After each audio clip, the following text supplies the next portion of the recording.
la question de l'eau et des réseaux d'assainissement. C'est un point important dans vos métiers des travaux publics. Pour en parler, j'ai le plaisir d'avoir à mes côtés Olivier Catalogne. Vous êtes le directeur général adjoint de Auray-Quiberon, Terre Atlantique, voilà, ATCA, comme on dit.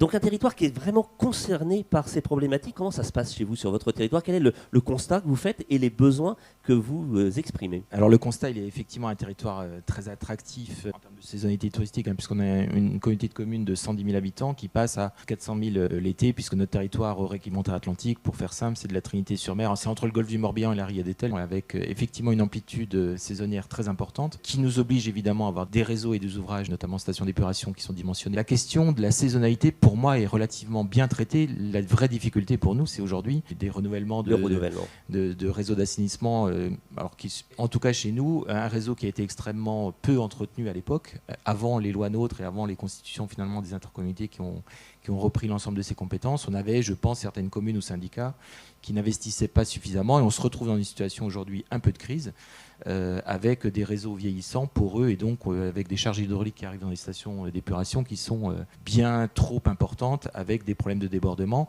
Et au-delà de la problème de saisonnalité chez nous, c'est le problème de l'usage conchilicole, puisqu'on est sur un territoire, vous en mangez tous, j'espère, en tout cas, des huîtres de l'Aria d'Etel ou de la baie de Quiberon, avec 130 chantiers ostréicoles, 650 emplois, et une sensibilité du milieu récepteur particulièrement accrue sur nos territoires. C'est-à-dire qu'en gros, pour faire simple, quand il pleut, on a des réseaux qui débordent, on capte une grosse part d'eau pluviale liée à la vétusté des réseaux, et ce qui fait qu'on a des rejets. Et donc, quand c'est la pleine saison des huîtres, là, c'est beaucoup plus compliqué, avec, je le rappelle, un épisode norovirus avec des fermetures administratives pour la commercialisation des huîtres. Et donc, on a eu l'occasion d'ailleurs de se rencontrer à l'initiative de François Coville suite au plan massif décidé par les élus pour justement répondre à la crise. Un plan conséquent de 37 millions sur les 3 ans à venir. Alors, sur uniquement l'assainissement. Ça a commencé, ça y est, c'est parti. Ça a démarré 2021-2023. Donc, je vois Olivier Brunner dans la salle de l'Agence de l'eau.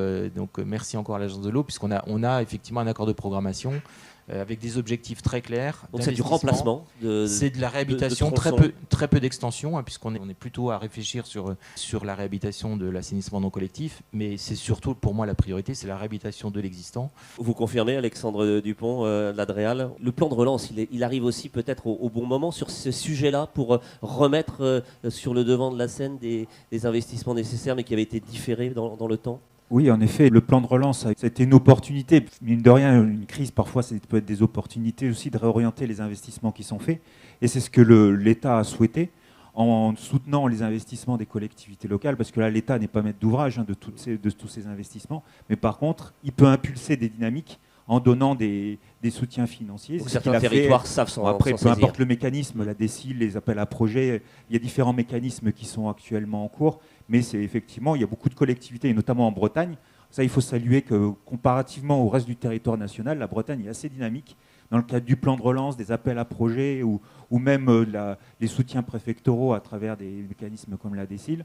On est un territoire qui consomme beaucoup de crédits de l'État sur ce sujet-là. Donc il faut remercier aussi les collectivités locales qui sont très dynamiques sur ces sujets. Loïc Chenet-Girard avait un petit message à ce sujet de l'enjeu de l'eau potable, des priorités régionales en matière d'assainissement. On l'écoute.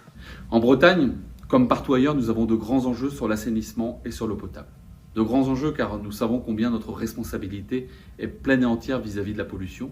Et nous devons, nous, trouver des solutions pour faire en sorte que les réseaux d'assainissement soient performants. Et je sais que sur ce point, vous êtes attentifs sur le taux de renouvellement. Ce sujet du taux de renouvellement, il doit être regardé de très près. Et j'ai pris l'engagement devant l'ensemble des collectivités de Bretagne de dire que celles et ceux qui ne respectent pas la réglementation, celles et ceux qui n'ont pas de station d'épuration aux normes, celles et ceux qui n'investissent pas dans leur réseau d'assainissement ne pourront pas continuer à bénéficier d'accompagnement de la région sur les autres dossiers. On ne peut pas penser à leur réaménagement de son centre-ville, à l'équipement d'une piscine, d'un centre culturel ou d'un autre équipement, si à côté de cela, on n'a pas une station d'épuration aux normes.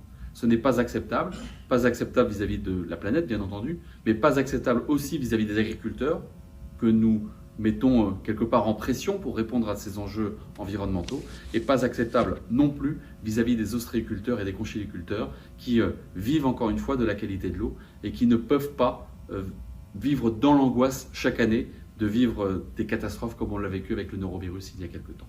Les enjeux sont considérables, les plans de financement sont là aussi lourds et complexes, les intercommunalités peu à peu prennent la main et nous avons besoin en face d'entreprises performantes comme les entreprises de travaux publics pour résoudre l'ensemble de ces équations et pour concrètement faire en sorte que ces chantiers avancent.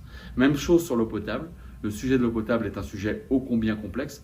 Nous voyons que nous commençons à manquer d'eau. Nous voyons que nous avons des problématiques de qualité d'eau. Et là aussi, il faut que les réseaux soient performants car il serait inacceptable de perdre des quantités d'eau dans la nature, de nous retrouver avec des réseaux peu performants et nous avons besoin de continuer les investissements là-dessus. La région Bretagne n'est pas en première ligne. La région Bretagne n'est pas directe en financement sur ces sujets, mais la région Bretagne continuera de sensibiliser l'ensemble des acteurs au regard de notre ambition pour faire en sorte que nous puissions préserver la ressource et faire en sorte que cette eau reste disponible pour les habitants et les entreprises qui en ont besoin. Et parmi les entreprises, il y a bien sûr l'industrie, mais aussi l'agriculture qui ont besoin d'eau pour les bêtes, besoin d'eau pour faire vivre l'ensemble de nos systèmes.